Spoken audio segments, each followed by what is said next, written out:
Hey everyone, so today I'll be doing a unboxing and first impressions on the Lancia Rally from the Hot Wheels Silver Series, as you can see. So this is actually my first ever non-Hot Wheels mainline.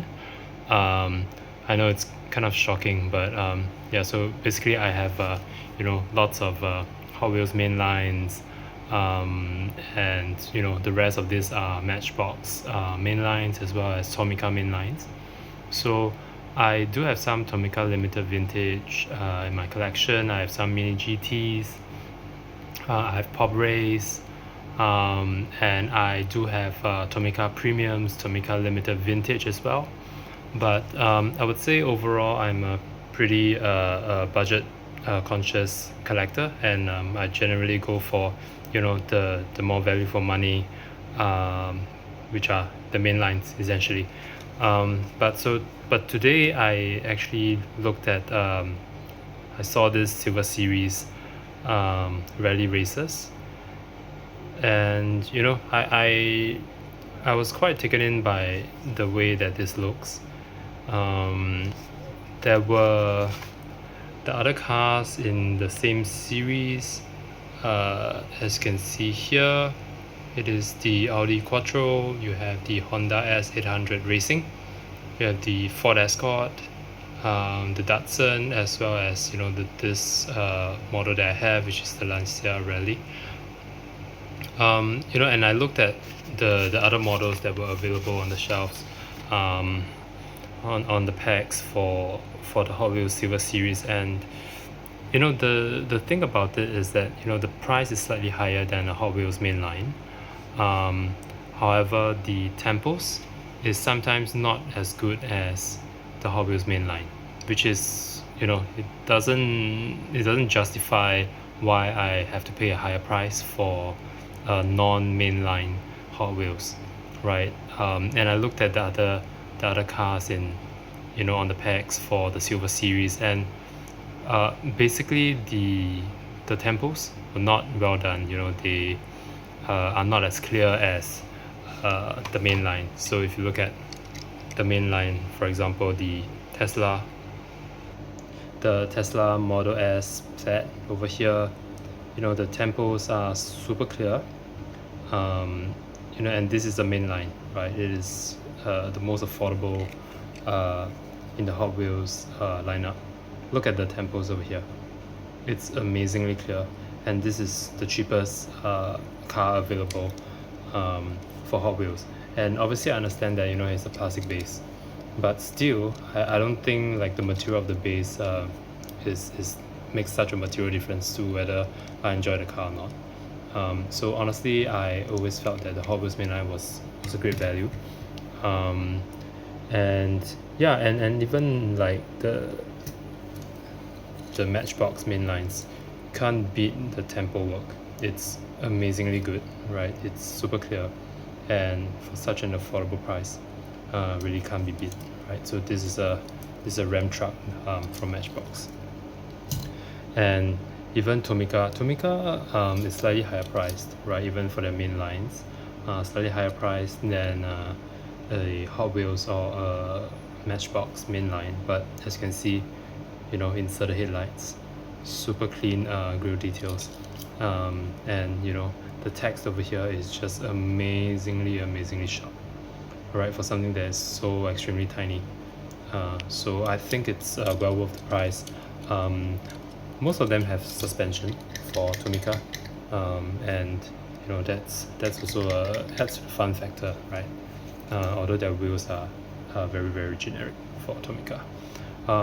So all in all, I would say the reason why this is only my first ever non Hot Wheels mainline is just because of the perceived value, in that the tempos are not as clear.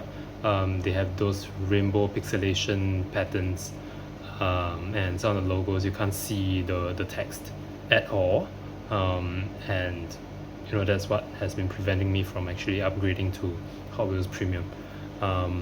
But yeah, but this one actually looks fine, and so hopefully that's the case. So I'll just open this up and we will take a look, and I will basically share my thoughts on whether this is worth the price.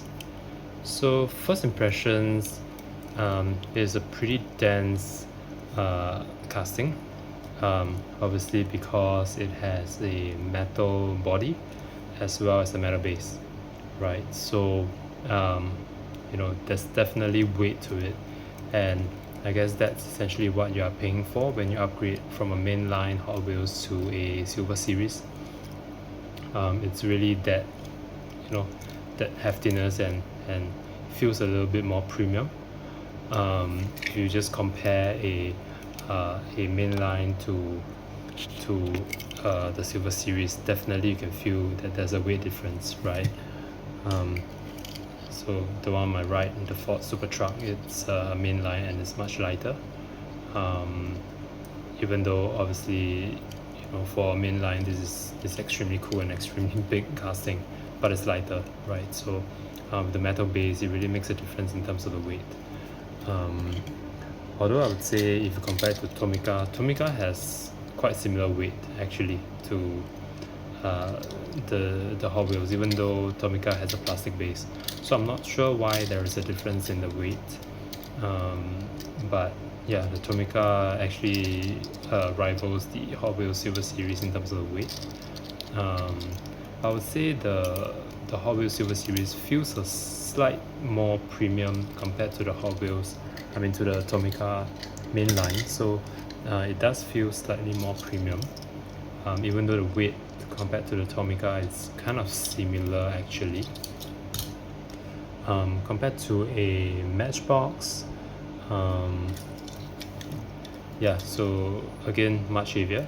The Hot Wheels Silver Series much heavier compared to a Matchbox mainline. Even a bigger Matchbox mainline casting. The Silver Series is just heavier. So I think let's just look at the details of the Silver Series. So as you can see, this is what I was talking about when I mentioned the pixelation, right? The rainbow pixelation. The rainbow pixelation on the Hot Wheels Premium as well as Silver Series. I chose this one because I think for this particular model the rainbow pixelation is really not that bad, right? You can't really see the pixelation as much, it's just a bit fuzzy, so it's not too bad, and that's why I chose this. You can see that the logo in the middle, right in the middle of the grille, it's a bit of a mess, but other than that I think this one is acceptable. In terms of the tempos, the pixelation, it's not terrible, and honestly that's why I picked this up. But other than this, I think it's the details are well done, especially for the hood. You can see that this is the regular tempos, and it's extremely clear, and the details are pretty well done. All in all, the interior is grey color, very nice. For the sides, you can see regular tempos. So honestly, if they use this regular tempo work for the entire car, honestly that would be much preferred. So I don't know why they don't do that. Nice wheels as well, no suspension. The back details, you can see slight pixelation, just very slight pixelation on the tail lights. The Lancia Racing is not super clear, but it's good enough. The grills are very nicely done. Exhaust details are there as well. So overall, it's fine. It's not too bad, and It's really a nice model, and you can see the exposed engine as well. The base, nice metal base that really adds the weight to it. 2019 copyrighted casting. Overall, a very nice model, and I would keep a lookout for the Hot Wheels Silver Series. As long as the pixelation is not too bad, I think it is still a good value, given that it feels definitely premium, and sometimes you get models that you don't get from the main lines. So that's the end of today's video, and yeah, I'll see you in the next one.